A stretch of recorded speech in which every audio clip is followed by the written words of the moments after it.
une analyse sur ce qui se passe sur la scène politique aujourd'hui, où il y a tellement de confusion et cette confusion qui ne nous permet pas d'avancer.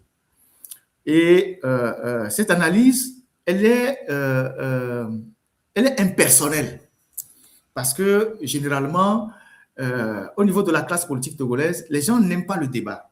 Dès que vous commencez par faire un débat, on se dit que oui, c'est parce que vous êtes contre X, vous êtes contre Y que vous le dites. Alors qu'on a besoin du débat pour avancer. Et pourquoi nous reprochons énormément des choses au Nyasingbe, à la dictature? C'est parce qu'il n'y a pas d'espace de discussion. Le Togo que nous voulons demain, c'est un Togo où c'est le débat qui emporte ça sur les individus, les personnes, les émotions et tout ça. Et donc, nous devons faire ce débat-là pour clarifier un certain nombre de choses. Et je vais jouer une vidéo, la vidéo de Faure Gnassingbé, quand il a, je ne sais pas si c'est à la présentation des vœux, mais où il s'est adressé aux partis politiques. On va écouter ça. Première vidéo. Rassembler, c'est aussi reconnaître la place de chacun et créer les conditions d'un dialogue durable entre majorité et opposition. La critique constructive et apaisée fait partie du fonctionnement normal de la démocratie. Je veux le dire clairement ce soir. L'opposition est une composante essentielle de la République. Elle a la responsabilité de questionner, d'alerter et de proposer. En 2026, je souhaite qu'une culture politique nouvelle s'impose. Une culture politique de respect, où l'on critique les idées, mais jamais les personnes, où l'on se pose sans se déchirer, où l'on débat sans se détruire. Alors, deuxième vidéo sur la décentralisation technique, s'il vous plaît.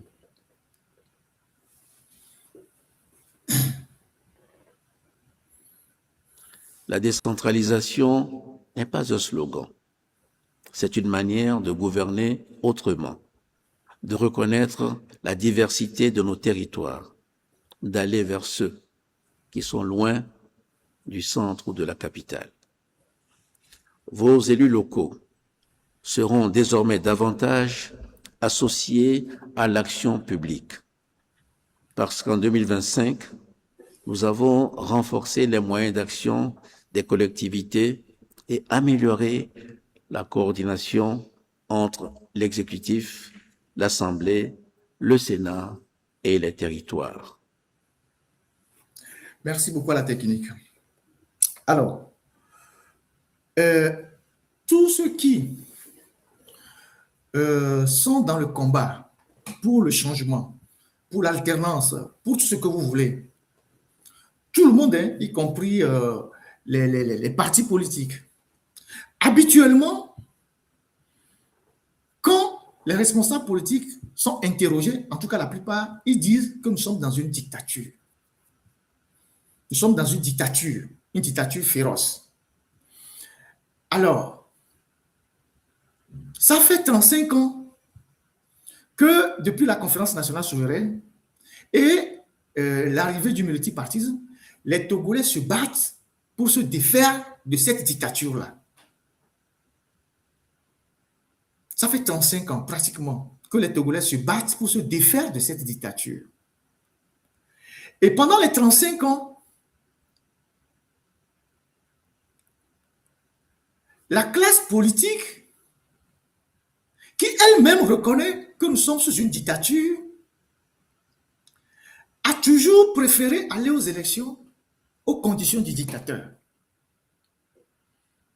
Et à chaque fois, le dictateur se donne les moyens de voler les élections. Parce qu'il a la force, il a l'armée, il a les réseaux, il vole les élections et il impose sa volonté. Il y a de cela 7 ans. Lorsque la question de la décentralisation est arrivée, j'ai fait une émission et j'ai dit ceci. qu'on ne décentralise pas une dictature. C'est normal. Une dictature, c'est un pouvoir centralisé. On ne décentralise pas une dictature. Et que ce projet de décentralisation était une arnaque. Parce qu'en réalité, Faure Gnassingbé était sous pression, surtout de l'Union européenne, de tout ça, surtout de l'Allemagne, de l'Union européenne, de faire la décentralisation. Mais Faure Gnassingbé sait mieux que quiconque que s'il fait une décentralisation réelle, son pouvoir va être dilué. Alors, ils ont conçu les tests pour ne rien perdre de leur pouvoir. Et je disais que ceux qui vont rentrer dans ce jeu de décentralisation, ils vont s'affaiblir. J'ai fait une analyse comme ça, de façon dépassionnée, désintéressée, dépersonnalisée. Vous pouvez retrouver cette vidéo sur Internet il y a 7 ans. J'ai dit ceci, on ne décentralise pas une dictature. Jamais on a décentralisé une dictature. Si les gens eux-mêmes sont conscients, ils vont sur les radios, ils disent c'est un régime de dictature, c'est une dictature. Alors pourquoi on doit continuer par croire qu'une dictature va fixer un jour les bonnes règles d'une élection permettant à l'opposition de rentrer au pouvoir? Quand vous interrogez aujourd'hui 80% des Togolais, sur 100% vont vous dire les élections ne peuvent jamais régler le problème togolais. C'est une vérité. C'est une vérité. Donc, si les élections ne peuvent pas régler le problème togolais, et si on en est conscient, pourquoi on continue d'aller aux élections et d'entretenir l'illusion que le Togo est un régime démocratique? Parce que dans le premier discours de Faure Gnassingbé, vous avez vu la subtilité avec laquelle il parle de l'opposition. Il dit, dans une démocratie, l'opposition est un acteur fondamental. Il faut privilégier le dialogue. Il faut qu'il y ait l'opposition constructive. Il faut ci, il faut ça. C'est le même Faure Gnassingbé qui fait des élections frauduleuses, qui n'a jamais reçu les opposants, qui n'a jamais rencontré les opposants, qui n'a jamais discuté avec les opposants sur la vie de la nation. Mais il vient dans un discours de manière subtile et il dit, oui, maintenant, il faut compter avec l'opposition, il faut que l'opposition fasse des apports constructifs, tout et tout, et tout, et tout, et tout, et tout. Vous avez compris ce qu'il voulait faire? Cette portion qu'il a servi là, vous avez compris le jeu qu'il est en train de faire? Vous avez compris le jeu qu'il est en train de faire? Voilà. Maintenant, il va dans la décentralisation. Il dit oui, la décentralisation dans sa seconde phase va donner beaucoup de pouvoir aux élus locaux et tout, et tout. Je vais revenir sur la décentralisation tout à l'heure. Et donc, c'est tout ça aujourd'hui qui entraîne la confusion et crée des problèmes.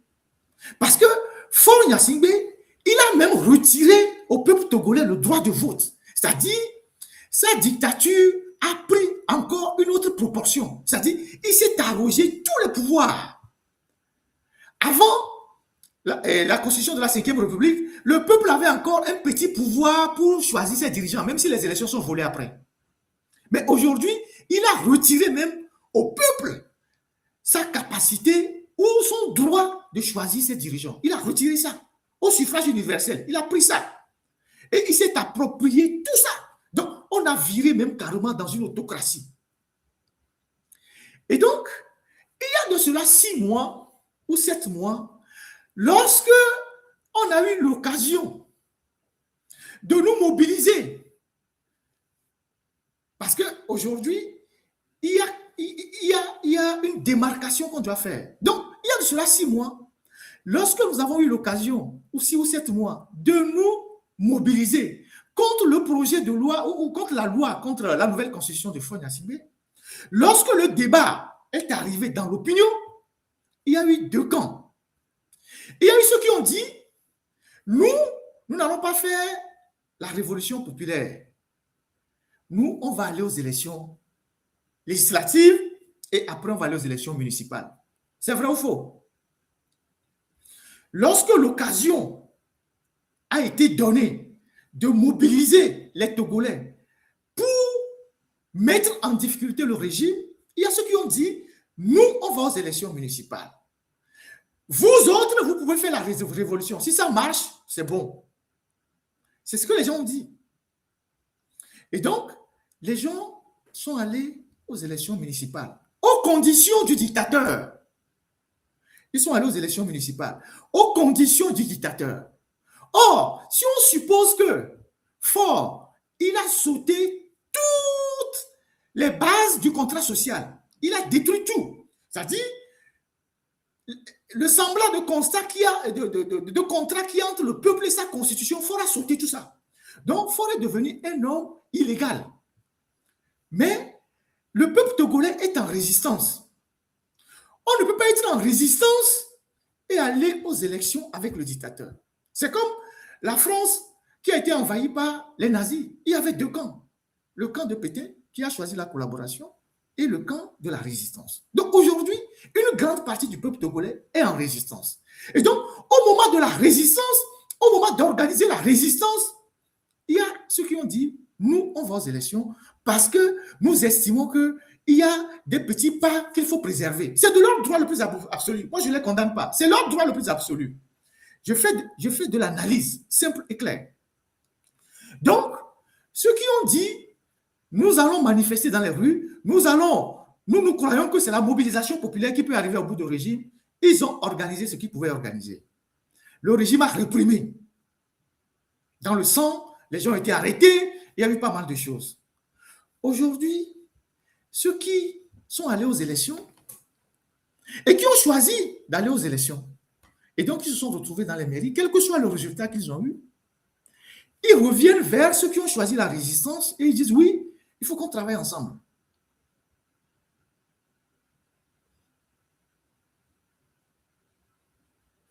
Vous ne pouvez pas être ici et ailleurs.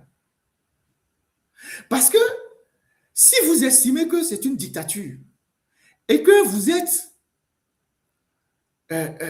dans le, je ne sais pas, quelle que soit la raison pour laquelle vous êtes, je ne sais pas, dans la gestion, si on estime que c'est une dictature et que vous allez dans les municipalités, avec vous allez dans les municipalités sous l'autorité du dictateur, vous êtes dans la cogestion.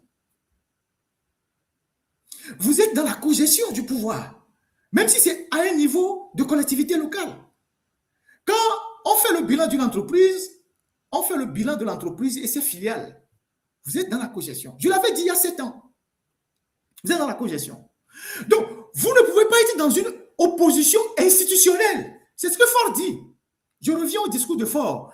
Il parle de l'opposition institutionnelle. C'est-à-dire cette opposition qui pense que, au-delà du fait que le Togo est une dictature, on peut composer avec la dictature. C'est de cette opposition que Faure parle. Que l'opposition doit être une opposition de propositions, de ci, de ça, de ça. Et en faisant ce clin d'œil dans son discours à l'opposition, Faure essaye de mettre les partis politiques contre ceux qui contestent le régime aujourd'hui. Il est en train de jouer un jeu pour opposer les partis politiques à ceux qui aujourd'hui travaillent pour la mobilisation populaire. Je ne serai pas surpris que demain matin, on nous annonce qu'il y a un dialogue et que les gens disent oui, il faut qu'on dialogue. Il y a eu combien de dialogues au Togo depuis l'accord du 12 juin? C'est pour ça que je vous décortique le discours de Faure Gnassingbé, pour que vous voyez la subtilité avec laquelle il a parlé de l'opposition. Il est en train de remettre l'opposition dans le jeu, pas l'opposition, les partis politiques qui sont dans l'institutionnalisation de l'opposition pour les opposer à ceux qui sont en train d'appeler la mobilisation populaire. Et ce jeu-là, ça risque de nous diviser. C'est pour ça que je fais cette analyse-là. Et je dis, si vous êtes dans l'opposition institutionnelle, vous ne pouvez plus être dans la résistance. Parce que ça fait désordre. Parce que la résistance, c'est pour mettre fin à la dictature. Immédiatement, c'est pour renverser la table. Mais l'opposition institutionnelle, c'est de faire les petits pas. C'est de dire, oui, nous croyons qu'on peut faire les petits pas, on peut changer les choses petit à petit pour avancer. Ça fait 30 ans, 35 ans que les gens changent les choses petit à petit. Mais ça n'avance pas. Et je vais vous expliquer tout à l'heure pourquoi ça n'avance pas. Et je vais conclure par là. Donc, il faut que le débat soit clarifié. Il faut qu'il y ait une démarcation claire et nette. Est-ce que vous êtes dans la résistance? Si vous êtes dans la résistance, alors là, vous ne pouvez plus être dans l'institutionnel. Ceux qui sont dans la résistance aujourd'hui, c'est ceux qui s'organisent, qui appellent les gens à manifester, à faire ci, à faire ça. C'est eux qui donnent les mots d'ordre. Vous ne pouvez pas être pour et contre à la fois. Il faut clarifier ce débat-là. Et c'est ce débat, et c'est cette non-clarification, c'est cette confusion qui crée des problèmes entre les gens sur la toile. Et les gens s'insultent, les gens disent oui, pourquoi, oui. C'est ça la réalité. Tout est parti de la nouvelle constitution. Quand les gens ont dit, écoutez, nous allons aller dans la rue, d'autres ont dit, nous on va aux élections. Maintenant, je reviens sur la décentralisation. Et par rapport à ce que j'avais dit il y a quelques années, vous voyez qu'aujourd'hui, Ford parle de la décentralisation en disant oui, on va donner plus de pouvoir aux élus. Mais les maires aujourd'hui, même les maires du Nil, ils sont devenus des petits garçons de course de M. Awaté au Dabalo. Au-delà du fait que dans le premier mandat, la plupart des maires, ils n'ont pas pu faire beaucoup de choses. Les gens ont été même empêchés de donner des noms à des rues, alors que c'est leur prérogative. Le pouvoir a tout fait pour empêcher même les gens de donner juste des noms à des rues, alors que c'est les prérogatives des maires. Pour vous dire que le pouvoir n'est même pas prêt à laisser un petit espace à ces maires-là pour travailler. Alors, ces jours-ci, donc dans la deuxième phase de la décentralisation, on suit tous les jours le ministre Dabalo qui sort des communiqués, qui parle aux maires comme si les maires sont des sous-préfets, comme si les maires sont ses enfants. Il y a en cela quelques jours, je vous lis quelque chose. Il y a en cela quelques jours, voilà ce qu'il a sorti. Il a sorti une circulaire. Il dit certaines municipalités sont appelées à se conformer aux exigences. Le ministre des collectivités locales, Odabalo, Awaté, a rappelé à l'ordre. Écoutez très bien, il a rappelé à l'ordre 117 communes du pays. Cette mise en garde intervient après l'adoption de leur budget primitif. Le constat est sans équivoque. Plusieurs municipalités affichent des ambitions excessives. Leur budget manque de réalisme et de cohérence. Les projets annoncés sont nombreux. Ils concernent l'entretien des routes, l'assainissement, la salubrité. Ils portent aussi sur les caniveaux, les feux tricolores, les forages. Ces initiatives répondent à des besoins réels. Encore faut-il disposer des moyens financiers. Donc, le ministre rappelle au maire qu'il n'y a même pas d'argent. Donc, tout ce qu'ils font là comme budget, tout ça là, ils n'ont qu'à arrêter ça. Ils n'ont qu'à revenir à la réalité. Un écart important subsiste entre les ambitions et les ressources réelles. De Lomé à Saint-Cancé, plusieurs communes ont surestimé leur capacité budgétaire. La situation nationale impose des contraintes claires. L'État a prévu 12 milliards de francs CFA dans le budget 2026 pour les 117 communes. Cette enveloppe est destinée au fonds d'appui aux collectivités territoriales. Elle devra cependant être répartie entre les 117 communes. Face à ces limites financières, le gouvernement a décidé d'un examen rigoureux. Les budgets communaux seront étudiés du 13 au 16 janvier. Chaque étape conditionnera leur approbation. L'objectif du ministère est précis. Il s'agit d'ajuster les dépenses aux moyens disponibles. Il s'agit aussi de préserver les projets essentiels. Les élus locaux sont donc appelés à faire preuve des choix. Ils doivent hiérarchiser les priorités. Ils devront renoncer à certains projets. Les ressources devront cibler des actions à fort impact. Le réalisme budgétaire est désormais impératif. La rigueur de gestion s'impose aux communes. Le budget irréaliste, écoutez la fin, hein, les budgets irréalistes n'ont pas leur place dans la gouvernance locale. C'est la première salve du ministre de l'administration territoriale envers les maires. Il leur parle comme des enfants, des garçons de course. Les maires sont élus, mais le ministre là, il n'est pas élu. C'est un obscur préfet qui était à Mango, qui torturait les gens là-bas. C'est quelqu'un même qui est un peu déséquilibré. Il était un peu déséquilibré dans l'armée. Il y a des gens qui voulaient le sortir de l'armée. Et puis, on a réussi à le sauver. Il était à Témédia. Et puis, après, on l'a nommé préfet à Mambo. Il torturait les gens là-bas. Et puis, après, on l'a ramené à Lomé. Et c'est des gens comme ça qui sont plus ou moins pas du tout équilibrés mentalement que Faure utilise comme de vrais piliers du régime pour tenir la décentralisation d'une main de fer. Donc, ils sont ce communiqué-là. Il parle comme il veut au maire, il s'en fout, il leur parle comme il veut. Et maintenant, il sort un autre communiqué hier. Technique, il faut balancer ce communiqué. Voilà ce qu'il sort hier. Il faut rapprocher l'image. Voilà, merci. Il dit ceci. Note au maire. Dans le cadre de l'amélioration de la gouvernance des ressources humaines des collectivités territoriales, et en vue de disposer d'une base de données exhaustive, fiable sur le personnel communal, toute autorisation de recrutement du personnel des communes est suspendue jusqu'à nouvel ordre, à compter de la date de signature de la présente note.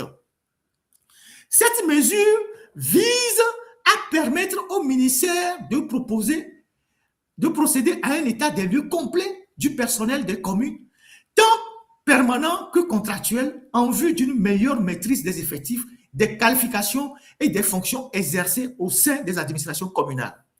À cet effet, chaque commune est tenue de faire parvenir au plus tard le 16 janvier 2026 l'état détaillé du personnel en service émargeant sur le budget de la commune à la date de la présente note, comprenant notamment les informations suivantes.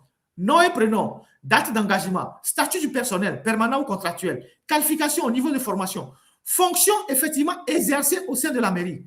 La présente note circulaire doit être strictement respectée. Toute mesure de recrutement prise en violation de cette disposition sera considérée comme nulle et de nul effet. Voilà la note qu'il sort avant-hier ou bien c'est pas quoi, à l'endroit des maires. Donc, lui, il se lève chaque matin, il balance des circulaires comme ça pour empêcher les maires de travailler. Donc, les maires ne sont même plus habilités, ils ne peuvent même plus recruter des gens dans leur mairie sans l'avis du ministère de l'administration territoriale. Alors, qui parmi vous qui me suit ici, qui parmi vous, les 12 000 qui sont sur TikTok, sur YouTube, vous tous qui êtes ici, vous tous qui me suivez là, qui parmi vous pense que cette décentralisation sous surveillance, cette décentralisation à huis clos va aboutir demain à la chute du régime de Gnassingbé? Qui parmi vous croit à ça? Qui parmi vous croit que cette décentralisation-là, telle qu'elle est appliquée, où on ne permet même pas aux maires de faire un petit projet, on tient les maires, qui parmi vous croit que cette décentralisation-là va aboutir un jour à un changement de régime? Qui parmi vous croit à ça? Même ceux qui financent la décentralisation sont déçus. Les partenaires financiers, je vous assure, ils le disent en privé, ils sont déçus. Donc, c'est une manière assez subtile de canaliser une frange de l'opposition et de la maintenir dans l'institutionnel. Donc, les partis qui ont accepté, c'est leur choix souverain, aller dans ça. Aujourd'hui, ces partis se sont affaiblis. Il y avait des gens qui avaient plus de mairies, mais à la deuxième phase des élections, ils en ont perdu. Il y avait des gens qui avaient plus de délégués, des conseils municipaux, ils en ont perdu. Donc, le pouvoir a utilisé la décentralisation pour affaiblir ces partis-là. Et je l'avais dit il y a 7 ans. Donc, aujourd'hui, le débat qui se pose pour les Togolais, en tout cas les Togolais qui sont en résistance, c'est de mettre fin au régime. Les Togolais ne peuvent plus se passer 5 ans avec Faure Gnassingbé. Pendant ce temps, mais ceux qui sont dans l'institutionnel, ils n'ont pas ces moyens-là. Puisque eux, ils sont déjà dans l'institutionnel. Ils sont pris dans le piège de l'institutionnel. Ils sont dans les mairies. Ils ne peuvent pas faire les deux à la fois. Donc, il faut clarifier ce débat-là. Il faut faire une analyse de clarification de ce débat. Aujourd'hui, la décentralisation, c'est une catastrophe. Le pouvoir ne va jamais céder un petit pan du pouvoir et des prérogatives au maire. Et ça se voit. Ça se voit à la manière dont Awaté parle aux maires. Il leur parle comme des garçons de course. Les maires sont devenus aujourd'hui pratiquement comme des sous-préfets. Même le préfet leur tape dessus. Le préfet dit oui, vous avez fait des élections ici, ce n'est pas conforme, il faut reprendre. C'est comme ça qu'il y a les mairies qui fonctionnent dans le monde. Allez au Bénin pour voir comment les mairies ont le plein pouvoir, qui gèrent leur municipalité, qui ont donc des bilans à défendre. Aujourd'hui, vous bougez à gauche, on vous bloque. Vous bougez à droite, on vous bloque. Donc, on vous a mis dans un bocal où vous ne pouvez même pas mouvoir. La seule chose que cette histoire a réglé, c'est peut-être le problème de chômage de certains. Mais en réalité, il n'y a pas eu d'impact sur la vie des Togolais. Parce que le pouvoir ne donne pas les moyens aux mairies pour travailler. Vous allez dans tous les quartiers de Lomé, les quartiers sont encore très sales, plus sales même qu'hier. Et donc, à cette allure-là, mais on va faire 100 ans avant de venir à bout du régime si nous sommes encore vivants. Donc, il faut que ce débat soit clarifié. S'il y a des gens qui veulent être dans la résistance, ils sont totalement dans la résistance. S'il y a des gens qui veulent être dans l'institutionnel, ils sont totalement dans l'institutionnel. On ne peut pas être dans l'institutionnel et être dans la résistance à la fois. On ne peut pas être pétainiste et gaulliste à la fois. Le peuple aujourd'hui, le peuple togolais est en résistance contre une dictature. Parce que Faure, lui, il a fait le choix de mourir au pouvoir. Et le peuple togolais le sait. Faure Gnassingbé a fait le choix de mourir au pouvoir. Et le peuple togolais le sait. C'est pour ça que le peuple togolais se mobilise pour mettre fin à son régime. Donc, on ne peut pas être dans les deux à la fois. À moins que les gens décident de claquer la porte de cette collaboration-là et rejoindre la résistance. Je ne dis pas, et je le répète, qu'ils ont tort d'aller, c'est un choix souverain des partis politiques, mais quand vous êtes dans l'espace public et que vous posez des actes, on doit analyser vos actes. C'est ça la démocratie, c'est ce que vous appelez la démocratie. Quand vous êtes dans l'espace public, on doit analyser vos faits et gestes par rapport au combat qui est mené.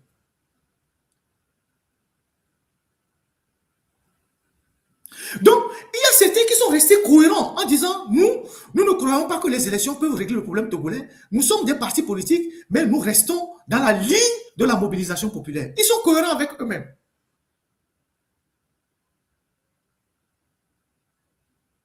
Donc, c'est ça qu'il faut. C'est ça qu'il faut trancher aujourd'hui. C'est ça qu'il faut trancher aujourd'hui. Parce que ceux qui sont dans l'institutionnel, c'est eux qui reviennent chez les résistants en leur imposant leur point de vue. Oui, vous devez faire en sorte qu'on soit ensemble. Mais on ne peut pas être ensemble si vous êtes ici, si vous êtes là-bas et vous voulez être ici aussi à la fois. On ne peut pas mélanger la chèvre et le chou. Il y a forcément un problème. Donc, c'est cette non-clarification du débat politique qui fait qu'aujourd'hui, il y a des prises de bec sur la toile, les gens s'insultent, les gens disent oui, tout ça. Ceux qui ont choisi il y a 8 mois ou 6 mois de privilégier les élections à la résistance, il faut gérer les fruits de vos élections. Il faut gérer les fruits de vos élections. C'est ça la réalité. Parce que moi, je ne suis pas convaincu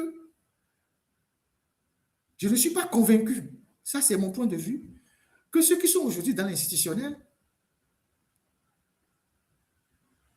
ils ont le même niveau d'engagement que ceux qui sont dans la résistance. Je ne suis pas convaincu.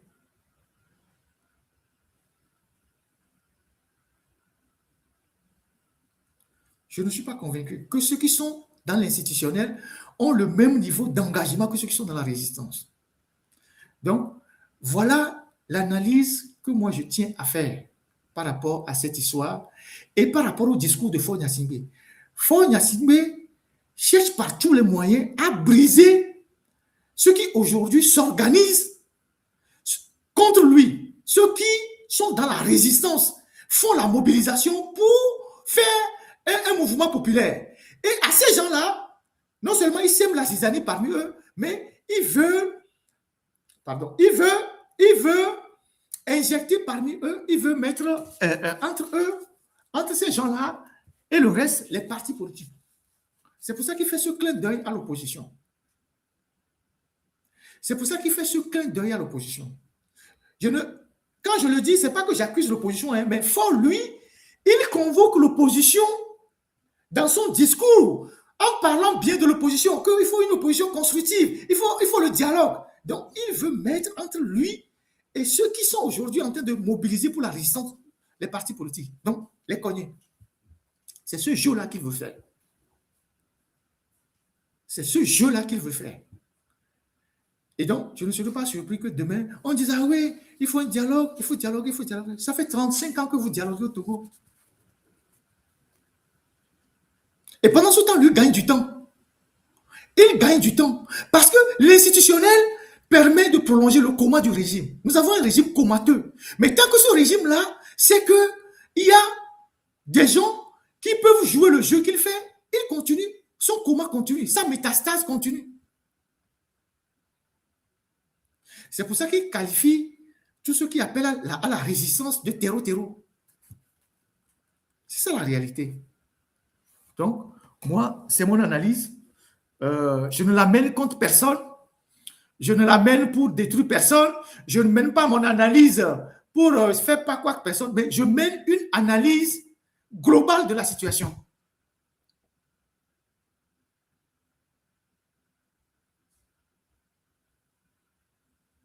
C'est ça la réalité. Si vous êtes convaincu que c'est par les petits pas que vous allez changer la dictature, ce que vous-même vous appelez la dictature, si vous êtes convaincu que c'est par les élections que vous allez changer la dictature, alors il faut aller sur ce chemin-là. Concentrez-vous sur ce chemin-là. Les autres qui sont convaincus aussi que c'est en renversant la table qu'on met fin à la dictature qu'ils continuent sur leur chemin. Mais quand vous mélangez les deux, ça devient toxique. Et ça crée des problèmes, des conflits inutiles, des guerres inutiles, des insultes, des attaques entre combattants. C'est ça. Donc, il faut que nous soyons clairs. Quand quelqu'un vient vers vous, vous lui posez la question, est-ce que tu es résistant ou tu es institutionnel? Si tu crois à l'institutionnalisation, donc les petites élections qui vont changer un jour la dictature, tant mieux, c'est votre choix. On ne va pas vous en vouloir pour ça. Mais vous ne pouvez pas être institutionnel et résistant. Parce que vous allez venir perturber les résistants. C'est ça la réalité.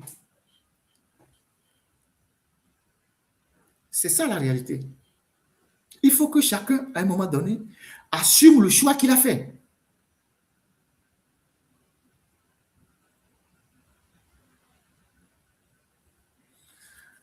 Voilà ce que j'ai à vous dire.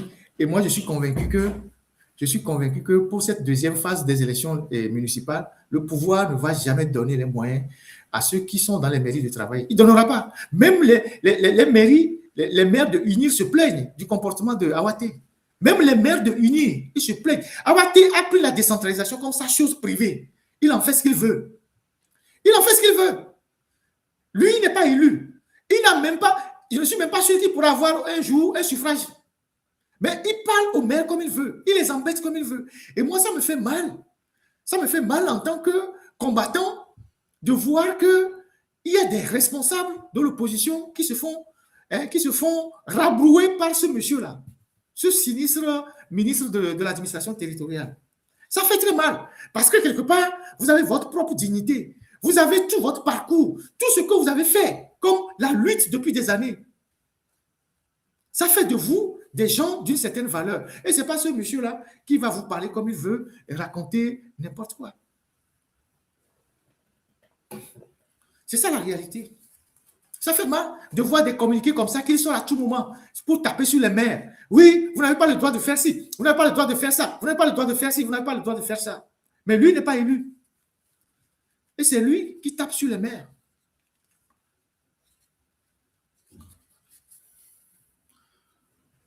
Voilà ce que moi j'ai voulu partager avec vous. Et voilà. Donc, on va s'arrêter là. Et comme je l'ai dit tantôt, je conclue, hein, je n'ai doigté personne. J'ai parlé en général. Et il y a plusieurs partis qui sont dans l'institutionnel aujourd'hui.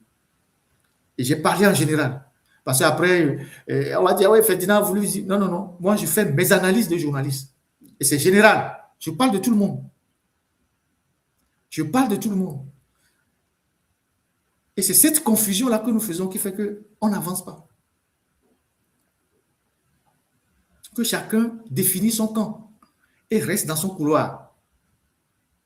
Si c'est ceux qui ont choisi l'institutionnel qui réussissent avant ceux qui ont choisi la mobilisation populaire, on va applaudir, c'est tant mieux. C'est tant mieux. Allez. Merci beaucoup, technique. Merci infiniment. Je ne sais pas si j'ai des questions, mais je pense qu'on a fait l'essentiel aujourd'hui. Et il y a d'autres sujets, on va les reporter pour plus tard. La question de l'eau, tout ça là, on va les reporter pour plus tard. Et voilà, je suis un peu...